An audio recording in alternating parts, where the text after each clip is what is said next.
Welcome to Invictus Games, The Daily Show. I am Jody Vance, Vancouver-based national sports broadcaster, joined by my co-host and partner in crime, Jonathan Edwards. Hello, everyone. The sport got underway today. Very exciting, but the buzz is still about yesterday, isn't it? that opening ceremony. Yeah. I literally could not sleep for how exciting it was. So many emotions. Right? It was crazy.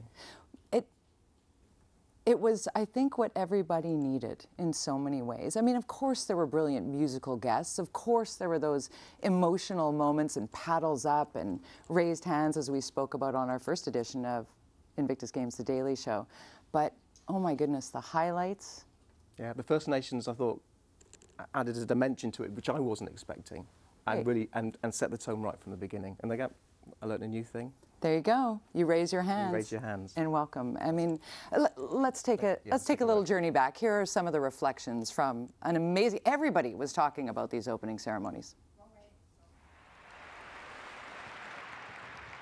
At this moment, when there is no shortage of crises, no absence of uncertainty, no lack of weak moral character in the world, the values you embody, the way you carry yourselves, not only at the Invictus Games, but each and every day.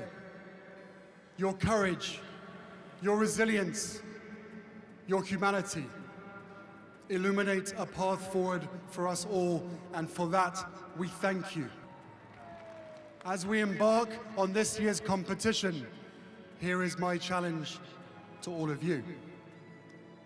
Show the world how you behave under completely impossible circumstances. Show the world your fearlessness. Show the world the grandeur in your attempt at victory. Show the world why you are Invictus. Thank you.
Just warms the heart, and that was just a snippet of it, of course.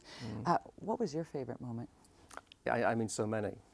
I mean, Chris Martin, I thought was fantastic. Prince Harry, obviously. But here's the thing, and I never thought I'd hear myself say this. I'm going to whisper it. Okay. My favorite was a politician. Watch this.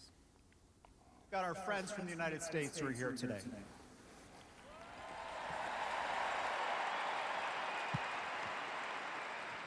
I know our countries are having a moment right now, right?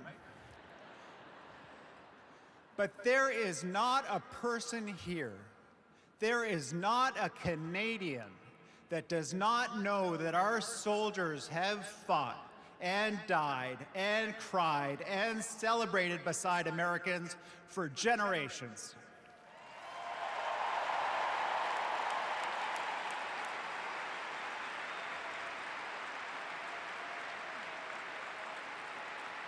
And I'll tell you as a politician that it doesn't matter what the politicians say.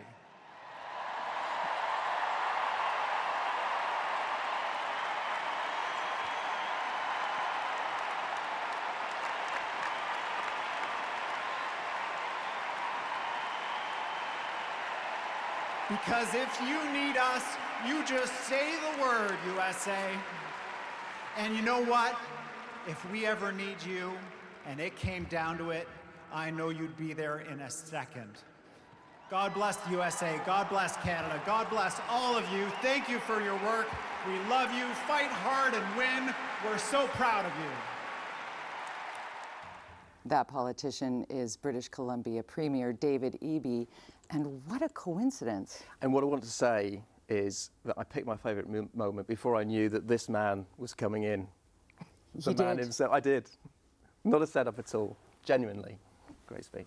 Welcome to the Daily Show, Premier. Great to see you. What's it that's like? the first time I've seen it like that, actually. And? It moves me to see those athletes giving each other the heart. Hey, risky strategy. Was it? Was it? You tell me. Did you think long and hard about that? I mean, the first half of the speech which you kind of picked it up about halfway through. I'd been thinking about it for a while, but sitting up in the stands, I saw the American athletes down there right across from the Canadian athletes, and I was like, man, I bet they're feeling a little anxious about how they're going to be received. I saw them come in, people gave them a round of applause, and I just felt like I needed to say to them, hey, this is about the president's current position. This isn't about you guys. It's not about Canadians. We love Americans. Best of our knowledge, Americans love Canadians. We've gotten along so well for so long, and I just wanted them to feel really welcome. I'd like to say it was pitch perfect. Made me proud as a born and raised Vancouverite and Canadian as we go out to the world here on The Daily Show. I'll pull back the curtain if I could a little, because we were doing the World Feed broadcast of those opening ceremony, and all the way along we knew what people were doing and saying, and in our ear we received no script for this. Yeah, there was no script for that. Yeah. Where does that come from? Like, you just. Well, I mean, I do a lot of public speaking, so I feel comfortable talking. One of my favorite events to do is Remembrance Day at UBC, and you're speaking to people who put their lives on the line. They go into they're the people we call when things are the most desperate. And it's easy to get inspired by that. And this was a room full of people who had done that and been profoundly changed and injured and then come back. So on top of just the inspiration of serving, then you also have this resilience and this recovery in it. Everyone there, it felt a little bit like going to church. Like everybody there was like on the spiritual journey together through that thing. Yeah. There was a unity by the end when Katy Perry was laying it. I mean, I don't know if people got that experience watching remotely, but man, in the stadium, we were all together, and it was incredible. And we've said this, our first show. There's not really an event quite like the Invictus Games. It's not a sporting event. It's a rehabilitation event. It's a community event. And I think your word "spiritual" sums it up nicely, because it just took you through so many different emotions. Mm-hmm. It fits. Here's the tough question coming for you. Did you have a favorite moment? What was your favorite moment? Oh, there were so many. I think, there was the story about the guy who was the bagpiper and his recovery. There was the entry of the Ukrainian team. They got a standing ovation. But for me, I think the moment was, of course, when the Team Canada came in with the flag. They're all wearing the red plaid. Everyone went crazy. Yeah, this is it. And standing ovation. It was electric. It was really special. And I know those athletes felt respected and heard and valued and loved, and it was pretty awesome. It's something to see the emotion of the athletes and the competitors and their family members and friends who are sitting right behind them. There's just, like when you're standing up in the center cluster speaking out to that and seeing the faces and the emotion that's oozing out of people in this moment, because they're not used to sitting in. I know, the Olympic Basically, Games are like, right? where are my friends and family? You've got no idea at all. It is very special. And the First Nations added an incredible dimension to it. Mm-hmm.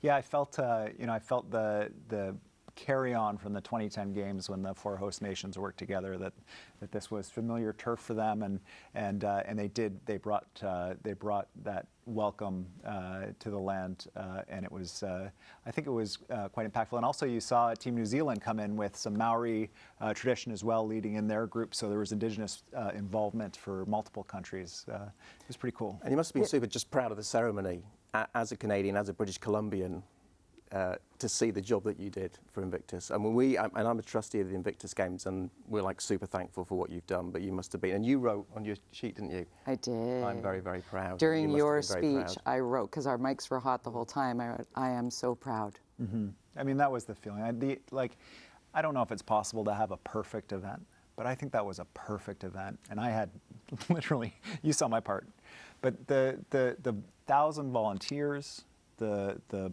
people who were behind the scenes making it all happen, it was, from beginning to end, it was such a powerful event, and I was just so proud of all the efforts of everybody who was there. Indeed, and in the lead up to and the investment in Invictus Games being here in British Columbia, the legacy that the Invictus Games leaves behind once this week wraps up. We never want it to end, but it will leave a legacy, and infrastructure of support and adaptive sport. Speak to how that is growing in British Columbia and what that means to us here. Yeah, it's a really important aspect of sport in the province that everybody gets to participate. And when you live in a province with so much amazing outdoor space, if you can go skiing, or you can experience the outdoors, or experience athletics in a way that removes all the barriers that you face in your daily life, it's so moving. And anytime I see someone skiing with an adaptive coach, anytime I see these sporting events that are taking place, I just find it incredible. But the piece that was so important, that I didn't realize, because I see it from a distance, I'm not directly involved, was that person after person telling Prince Harry, like, this Invictus game saved my life. Saved my life. Because people going through really dark places after an injury, and being able to participate in sports transformative for them. So, and then he in his speech mentioned, Invictus Games didn't save your life, you saved your own life. And it was that was it. There were so many moments, weren't there? I mean, Harry's done an incredible job. You realise, though, and it's a slightly light-hearted moment, you've made a bit of a rod for your own back. Because whenever you stand up and say something now, they're going to say, you remember what you said to us? Fair enough. Yeah, we're off to Washington, D.C., so they're like, you said you'd always be there for us. Yeah. All of the premiers in Canada are going to Washington, D.C. That's next. right, yeah. Has that ever even happened before? Yeah. Before we wrap up with you, because you are on your way and you're very busy, just a note to how inspiring our participants of Invictus Games are to you. Yeah, it's incredible. I just try to think about recovering from an injury, like the scale of the injury some of these soldiers have faced, and that alone would be profound. But then, doing skeleton. Right? Yeah, that's happening. It's like that's learning a whole new sport and dedicating yourself to the training, and it's pretty amazing.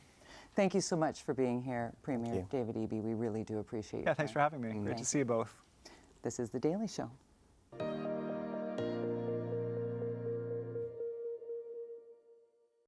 Invictus Games 2025 honors This Personal Journey, presented by ATCO. My name is Rob Pullen. I am a private with the Canadian military. In the armed forces, I was in infantry. Our tour was in Bosnia in 1993, in the Medak pocket. I learned a lot about resilience there.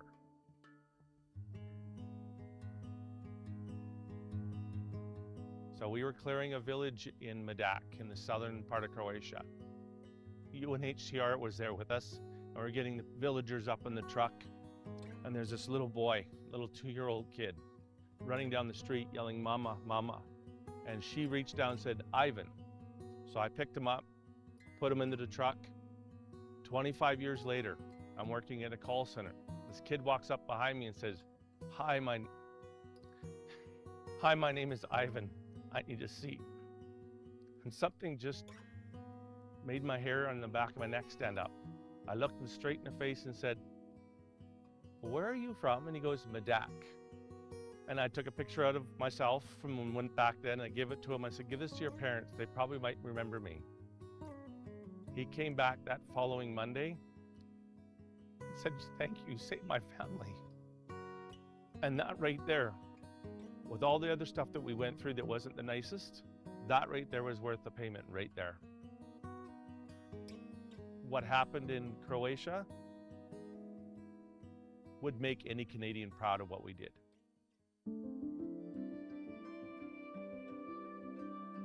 I started with wheelchair floorball.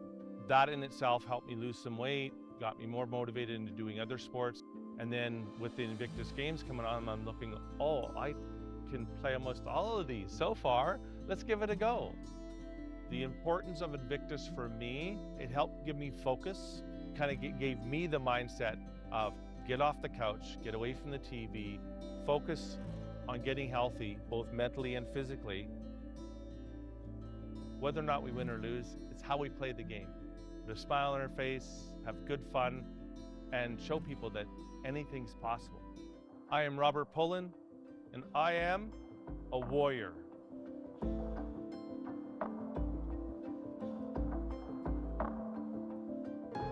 This personal journey was supported by ATCO, co-presenting partner of Invictus Games 2025. This is Invictus Games, the daily show, and we are back in studio. And Jonathan, before we get to sport, because there was sport today, an exciting day too. Yeah. Premier David Eby mentioned earlier in the program about Team Ukraine's entry at the opening ceremony that we attended yesterday. So many in attendance, had such an amazing time. But the arrivals have been amazing, and from the get-go at the airport. I mean, when I got off the plane, there was a First Nations welcome. And just picking up on that video, we saw that it's welcome the warriors. There's an empathy and an understanding on what what the competitors have been through, which is about, that gives that warmth. And none more so, really, than for Team Ukraine when they set foot on Canadian soil for the first time.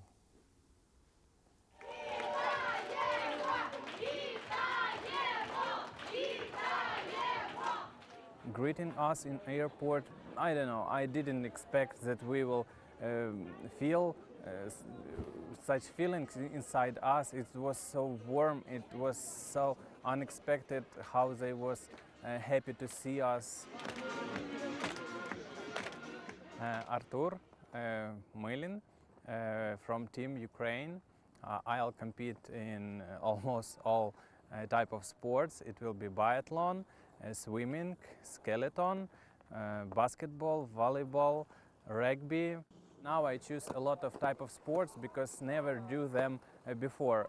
I do powerlifting like squat, deadlift, bench press, but on this game this type of sport is not presented, so I decided to do everything without concentrate on result, just to find out new sports and new way for me how I can use my body, new body.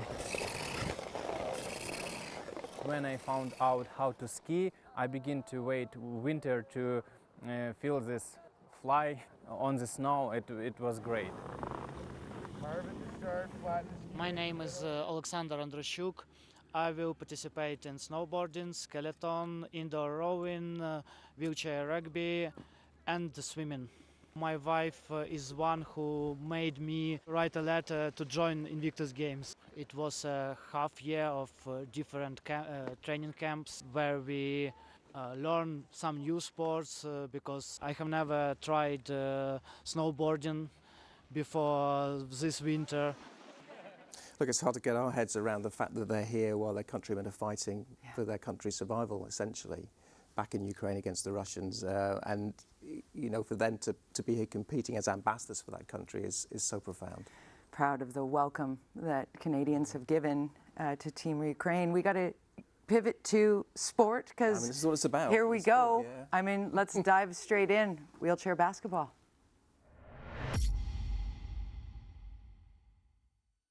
Day one of the 2025 Invictus Games and the wheelchair basketball competition is well and truly underway with some fantastic action at the Vancouver Convention Centre. Colombia met the United Kingdom of Great Britain and Northern Ireland in Group C, and it was a great match. Wheelchair basketball in the UK have a strong connection that goes all the way back to the 1940s. The sport was created at Stoke Mandeville Hospital in England, but it's really growing in Colombia. The South American Championships were held in Bogota last year, won by Colombia, and participation at all levels has increased massively of late. Indeed, the Colombians got the first basket, an early two-pointer from Manuel Ballarino. What a special moment for the 40-year-old who was initially the first reserve in the Colombian team, but who recently discovered he'd made the squad. Former Royal Navy specialist James Wren then got the UK in the game with 2 quick scores to put the hosts of the first ever Invictus Games ahead 3-2. But then Colombia took control with 3 quick scores near the end of the first period. The pick of the bunch was Jorge Fajardo's 3-pointer to put the South Americans 5-3 ahead. A minute later, and it was 9-3. Into the second half of the contest, and Colombia were leading 11-3 when Paul Charlie Charles, the UK's flag bearer at the opening ceremony, got an important basket. Former squaddie James Cairns followed suit, and the UK was back in the match. The UK was in buoyant mood. Could the Colombians hold on? The answer was an emphatic yes. The last 4 minutes were virtually scoreless, with the Colombians showing defensive excellence despite a strong effort from the UK. With 17 seconds remaining, the South Americans put the cherry on the cake through that man Jorge Fajardo again. Victory for Colombia, 13-7 in an engrossing game. They won over 50 medals at their debut games in 2023. It's clear that once again they're serious contenders. Yeah, and that was a tough watch for our guests here in the studio from Team UK. We've got Sam and Rick. Welcome. Hi, Thanks thank for you. coming in. The Colombians were good, weren't they? The Colombians were very good. It was a physical game, I think, but yeah, it was a good game. We took them right to the end. No, look, let me ask a very obvious question. Neither of you are in wheelchairs, but you're playing wheelchair basketball. What are the rules here with the Invictus Games for that? You want to show some? Yeah, so the Invictus Games this year, actually, you don't have to have an official classification to be in, so everyone's able to partake. It makes it a bit more inclusive. So people with mental health challenges and physical injuries can compete in the same playing field. But even actually lots of the Paralympic players don't use a chair day to day. You know, the basketball wheelchair is a piece of sporting equipment. It means that we can all play together. And whether you need it during the day or not is actually not important. It's just a way that everyone can get involved in sport. A great leveler, really. Yeah, exactly. Okay, so Rick, how many practices at wheelchair basketball have you and the team had? So I didn't even know this sport existed until December 23. And through that, I was then encouraged to apply for the Invictus Games. And it was where I then really started playing. I think the first camp was it March, April? I think it was April last year. August, but yeah. Yeah, so I think it was April time last year. Yeah. And then I'd played 9 official training camps. And then myself and Sam, we've been playing with a club in Birmingham called the Bears. So they've been really grateful, I think, both for... Shout to us. Bears. Yeah, right. Big shout. Yeah. Where the next games will be played, right? And worth noting that it's the Royal British Legion, the charity that helps to support your team. Let's talk a little bit about that. Yeah. Oh, tap it. Yeah. Yeah. Yeah. Very nice indeed. So this is for both of you your first Invictus experience. Just tell us what it's been like, particularly the opening ceremony. We've talked lots about the opening ceremony. We've talked about your friends and family there being right in the centre of things. What was that opening ceremony like for you? I can't believe how big an event it was. Like, I think I've talked with some of the coaches that sometimes adaptive sport feels like an afterthought, and this was absolutely not an afterthought. It was an amazing show. For me, the coming out was unreal. Like, we were queuing up backstage. I think we were behind the Ukrainians, I think. So I think they were out before us. And as we came to the stage, it was getting louder. And then I remember walking out, and I'd just taken in the first row of people, and we were coming up to the stage, and then I noticed there's like a whole other row of people, and the person I was next to, Sean, I was like, that's another row of people, and it was really, really exciting. I don't think, it's one of those experiences I think will live with me for the rest of my life. Yeah, wow, completely surreal. Is it possible to choose a favourite moment from the opening ceremony in terms of... Yeah, I think for me, so we were sat as a group as Team UK, but only just behind us was our friends and family. And I think the cameras focus a lot on us, but actually our friends and family have been there for the whole journey and for the good days and the bad days and, you know, all the messy stuff in between. And I was fine until I went to go and give my husband a hug, and then just like the emotion kind of overtook me a little bit, and I was like, I can't believe we've done it and gone from kind of, lots of us have been in a bit of a heap to like being here and being competing and talking to people and like feeling like a person again. Yeah. Like, it's huge. I mean that, and I mean Harry's words. I mean, he said it's not Invictus which has saved you, but you yourself, and you must take incredible pride, I guess, and having your friends and family there, that you've managed to bring yourself from being in a heap, as you described. I do, yeah. So it was, although we lost today in both games, and I felt absolutely crushed.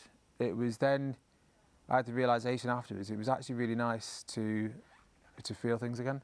So I went a long time in my life without feeling anything apart from fear and being scared all the time. And then I realised I was actually glad that I felt upset. And people say that they are glad that they sometimes are scared to share their emotions. I didn't have any emotions. And then I was then aware I was not only experiencing them myself, but other people could see them. And I wasn't afraid of it anymore. And so that, from becoming a really dark moment, became a positive moment for me. Yeah. And then also, you were saying in the opening ceremony, it was super exciting. So in the space of 24 hours, I've experienced almost everything that I could feel. So it's an amazing experience. That is Invictus. Yeah. That thrill, the feeling of the loss as well. And then what's next? What sports are you taking part in? Damn. 5 a.m. tomorrow morning. 5 a.m. bus. Yeah, yeah. You're doing a skeleton, aren't you? So yeah, I just found out a couple of hours ago that I've been called up for skeleton. So I'll be doing that. So that'll be my first ever time. And then we're both doing the alpine skiing. Alpine skiing, And we're both doing swimming. So yeah, we're kind of following each other around the games, really. We are. It's really nice. It's really nice. I haven't unfortunately been able to do skeleton. I would love to do it, but hopefully in the future. Never say never. For me, it's really special actually to go into Whistler tomorrow. So I used to do a lot of downhill mountain biking, and Whistler in the mountain biking community is like Mecca. It is. So it's a place where everybody almost dreams of going, especially within the UK. And I had a moment after to have my shoulder replaced, and I had a moment there with a friend of a friend. He contacted me and said, if you can pay for your flights, you can go to Whistler. This was 5 weeks after my operation. And I then had the heartbreaking feeling that it wasn't going to happen. And I was devastated. But then I was thinking about things earlier. I was talking to one of the Royal British Legion staff. And I think for me, it's going to be really moving just to be there and to almost realise a dream.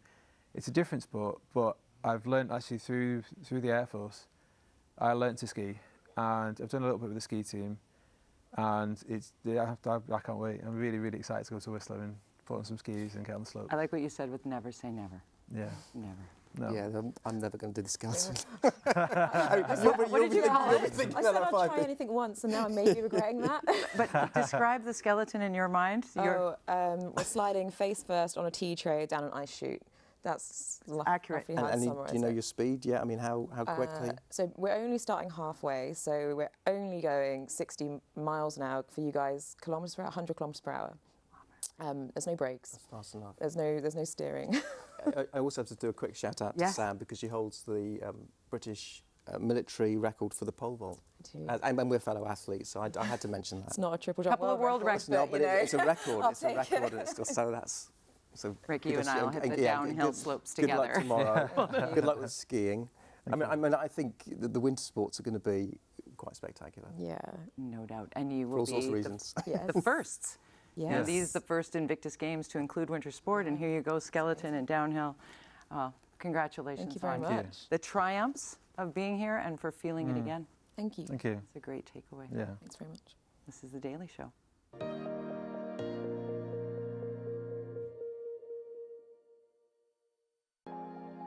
Here comes the moment of the day, presented by Boeing. This Invictus Games has been so amazing. It's helped my life so much, and for me, taking part is not my middle moment.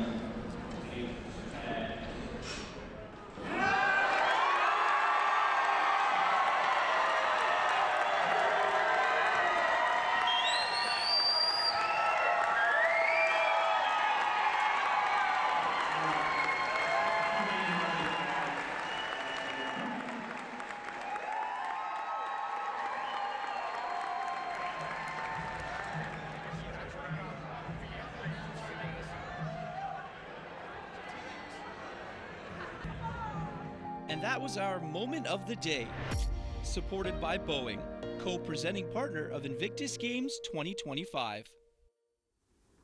Yeah, very beautiful. You've got to be sure of yourself, though, haven't you? Because if that goes wrong, it's pretty public. Oh, my goodness. But yeah, special. The congratulations sign had me in behind, and the beaming face. And she was surprised. I think she was. She looked genuinely surprised. Legitimately surprised. Okay, no surprise that we have winter sport in this edition of Invictus Games. Of course, Vancouver Whistler 2025. It's what we're about here, largely. How about wheelchair curling? Check this out.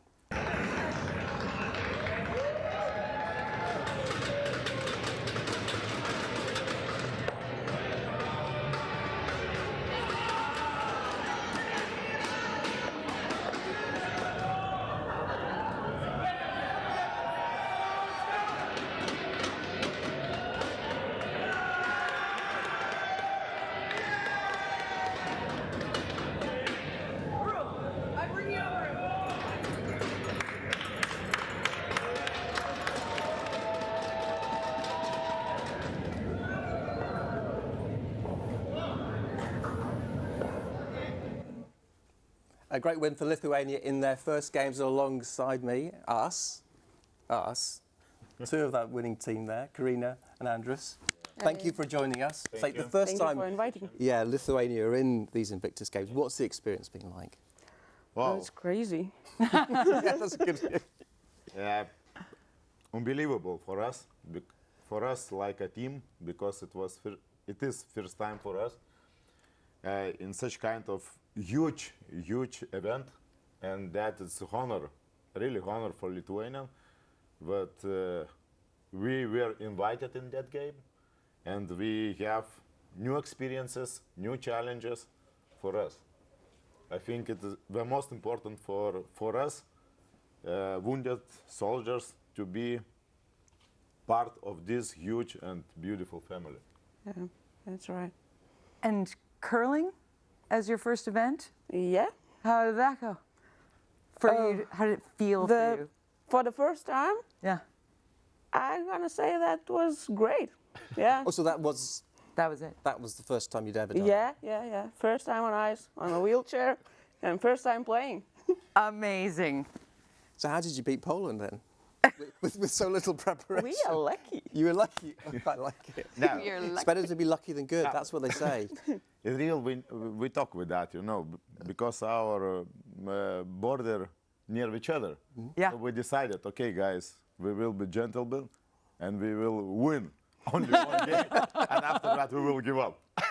So that's it, one and done. Yeah. Oh my God. That was our plan. A little rivalry brewing there. Yeah. So interestingly, for the Lithuanian team, it's all serving military, isn't it? It's not veterans. Just tell me about why that's the case, because so many of the people here are veterans, aren't they? Yeah, that it's such kind of.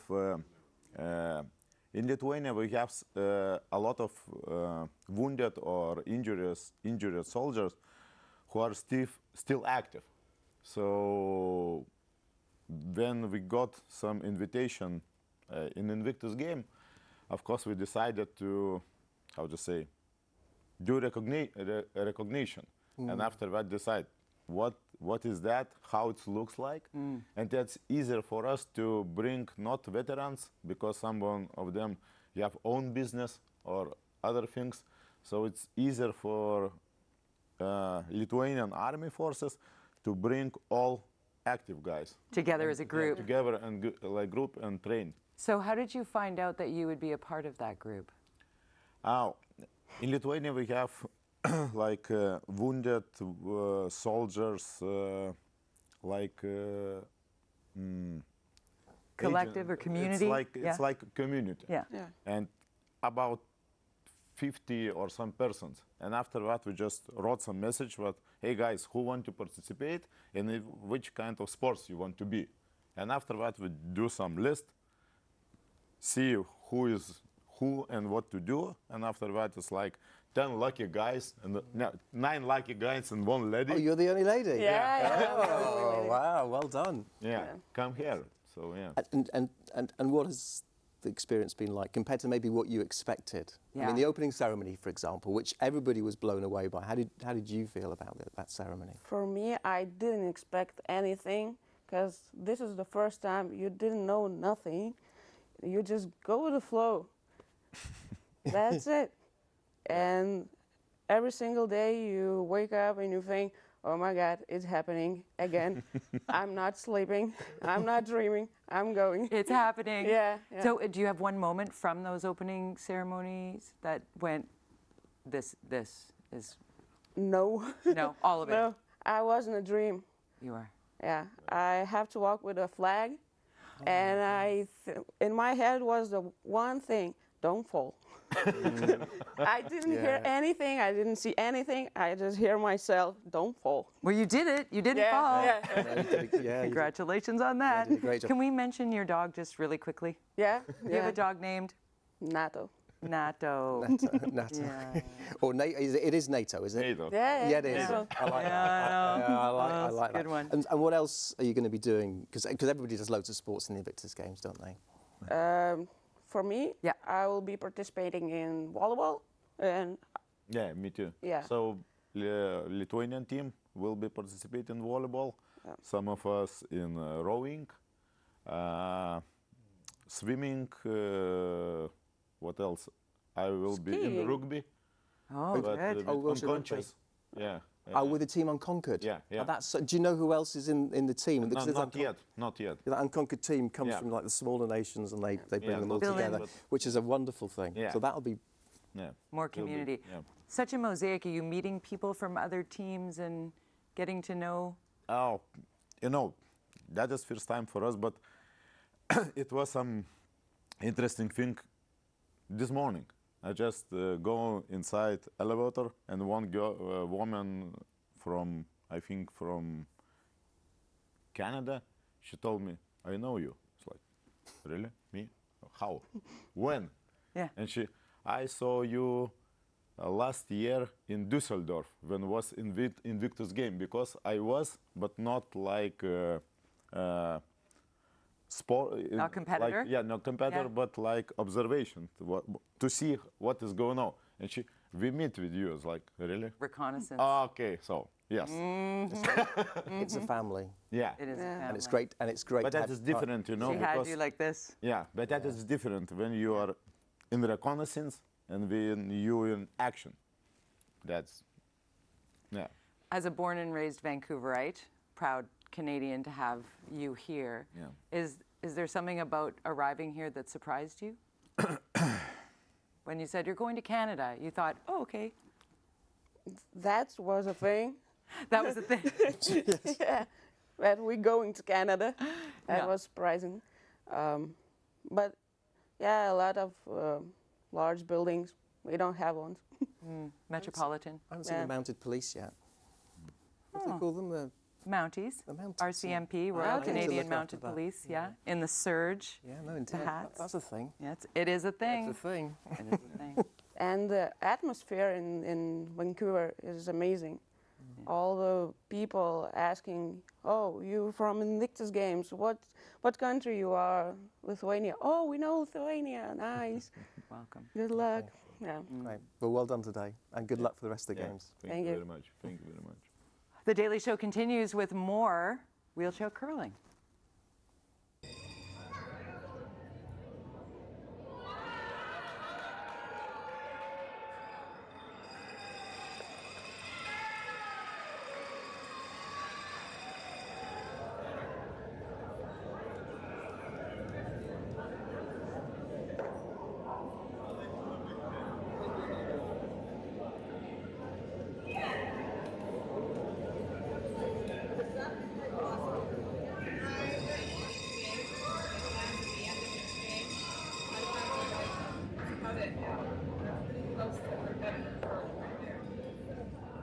Well, it's a busy evening, isn't it? It is. In the Invictus Games, the Daily Show studio. Team Australia, Joe and Emily, welcome. And apologies, we should have picked the match that you won rather than the one that you lost. But you beat the Americans. Yeah, we did. That's pretty cool. Yeah, it was the first win for Australia. Oh, was it? Yeah. So you had the whole team there, like...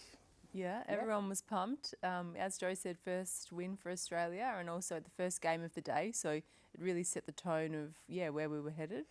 and look like, it seems like quite a few teams. This was the first time that you've done wheelchair curling, wasn't it? Yeah, correct. Yeah. So how was it? Yeah, it was different, but it was a lot of fun, and a lot of people had their heart races up. So, yeah. Oh, really? Curling's hard. As a Canadian, I can attest that must have been extremely difficult to do that, and exhilarating, I'm assuming, to beat the U.S. team first? Oh, yeah, definitely. Yeah, it was a lot of fun. Was there some talking back and forth with the teams and like you said, energy to it? Oh, a little banter with the Americans, yeah. Yeah, a little bit. It's very much a gentleman's sport, so you're not allowed to heckle too much, and it's at the end, it's like customary to shake hands with the opponent and congratulate them on, a good game of curling. So yeah, it is a fantastic game. It's definitely a lot harder than it looks. There's a lot of strategy and a lot of technique involved. But yeah, no, we've had a fantastic day, and it's really set the tone, I think, for the rest of the time here in Canada. Yeah, so what has your Invictus experience been like so far? Is it the first games for both of you? Yeah, first games. So tell us about it. Yeah, look, I think, since we've arrived here, it's been all systems go. In Australia at the moment, we're in the middle of our summer, so the majority of states are, sweltering back at home, and we're now here in the freezing cold. We weren't expecting snow in Vancouver, so that was a really wonderful surprise for us when we got off the plane. I've said a few times now, I have not encountered any bad people here. Everyone is just so genuine and so lovely, and it's just a fantastic city to be in. There are so many Aussies here as well. I mean, especially when it comes to winter sport, notoriously almost are the Aussies up in Whistler in a good way, because there are lifties and they're coming off season, as you point out. Do you find that you have a lot of people cheering you on right here as almost a hometown crowd-esque? Yeah, I was walking down the street the other day with a local bag, just like our supermarket bag, and a guy pulled me up and said, "Oh, are you from Australia?" And I'm like, "Yeah, I wasn't in uniform, but even when we're in uniform, everyone's pulling us up." Not even in uniform when you got stopped at the street? Yeah, the accent and the paper bag, so yeah. I love this. And what has Invictus meant to you in your own personal journeys? Harry talked very emotively about, what it's done for so many of the Invictus community, and what about for both of you? Yeah, wow. Okay, so I think for me personally, it's given me a sense of purpose and re-established a sense of community amongst a group of people that I guess I'd fallen out of touch with. I've been on long-term sick leave now for the last 3 years, and there's something really isolating about that, but Invictus has enabled an opportunity for me to reconnect with other veterans across Army, Navy and Air Force, and they are, can safely say, some of the most inspiring and incredible people that I've ever met, and I wouldn't have otherwise had the opportunity to meet them if it wasn't for Invictus. Yeah, so Invictus for me is showing my son what I can do, not what I can't do, and with my physical limitations, he's always sort of been by my side in either hospital or doctor's visits, where it's been quite positive for him to see me giving things a go, even though I'm not in it to win it. I'm in it to show him that there's a routine to be had, and have a bit of fun doing sport, make new friends, and hey, we're on the other side of the world, and he's experiencing something crazy, and he's got an extra 2 weeks off school. Right, and he's probably watching you right now, so say hi. Hi, Jack. Have you got a Katy Perry concert? Tell us a little bit about Jack. Oh, so Jack's 9, and we live in Tasmania, and he's got an extra 2 weeks off school, but I'm sure he'll make it up once he gets back. Watching Mum go, 9. Yeah. That's great. So having family here, having friends here, being a part of it, we talked to everybody about the opening ceremony today. It seems like a really big discussion because it was such an incredibly large and inspired event to view. What was it like for you to take part in that? It was honestly a once-in-a-lifetime opportunity. There were a lot of layers to it. It was very emotional. Prince Harry's speech was something that certainly hit home to me. I was fortunate enough to have a brief encounter with Chris Martin from Coldplay.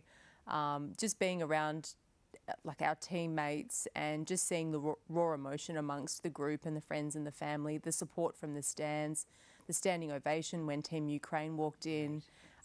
It was just phenomenal. It's not something I think we would be able to replicate a second time, and it's something that the feeling of the experience will stay with me for a very long time. Look, thanks for coming. Good luck with the rest of your Invictus journey. I'm sure you've got a few more sports to do and hopefully a Absolutely. few more wins. Yeah. So thanks so much. Fingers Thank crossed. you. Thanks so much for having us. Pleasure. This is The Daily Show.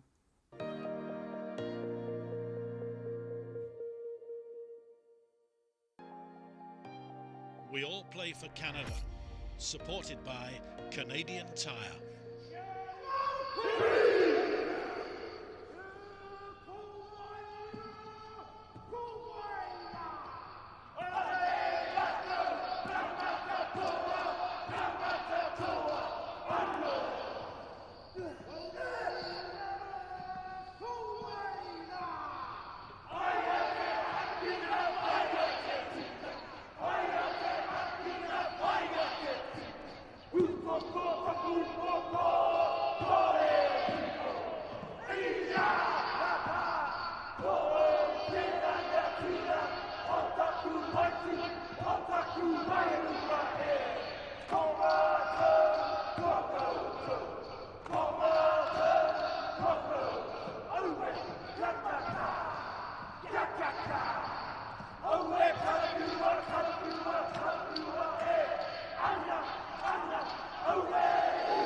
We all play for Canada, supported by Canadian Tire.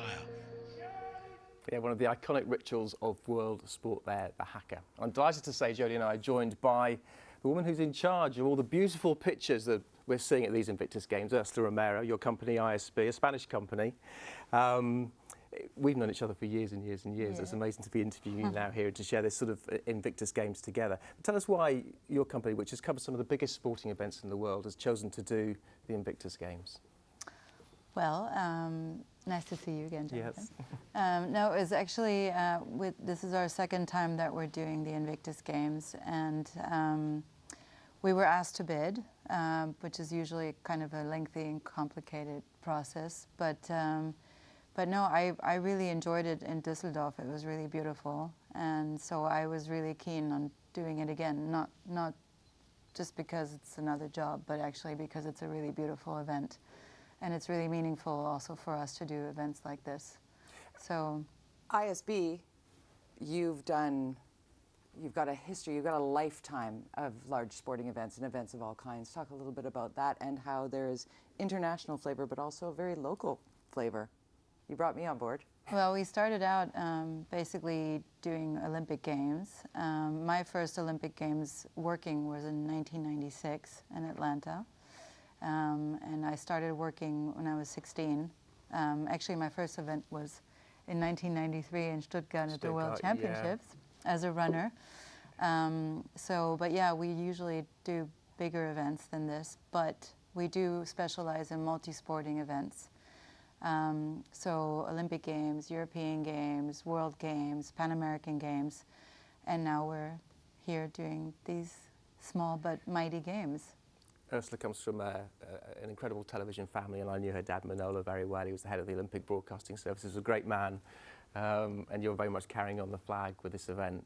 There is something unique about this, isn't there? I've said that we've discussed this. You know, I love the Olympic Games, being part of the Paralympic broadcasts, but there's something about this which just sort of stands apart, despite its relatively small size. And also, it's not mainly about the sport, is it? No, it's about the stories. I mean, that's our number one mission, is not to talk about the sport, because the sport is just a vehicle to give these wonderful participants, as we're calling them, not competitors, to give them another chance at proving themselves and at, getting another chance at life. From a mental perspective and also from a physical perspective, and it's just really rewarding and beautiful to watch, and to be able to bring those pictures across. I mean, we have 18 television stations around the world that are watching. 8 of those are taking these pictures live. Of course, we have TSN as a local broadcaster and CTV, but we've also got ITV in the UK. We've got Discover Sports in Africa, which is a new streaming channel that's joined. So it's very exciting. It's a beautiful event. And it might not be about the fastest or the strongest, but there are gold medals to be handed out, and that will happen on the next day of competition. And you can watch by just hitting the QR code on your screen. And thank you very much, Ursula Romero, and for Jonathan Edwards. I'm Jody Vance. This is The Daily Show.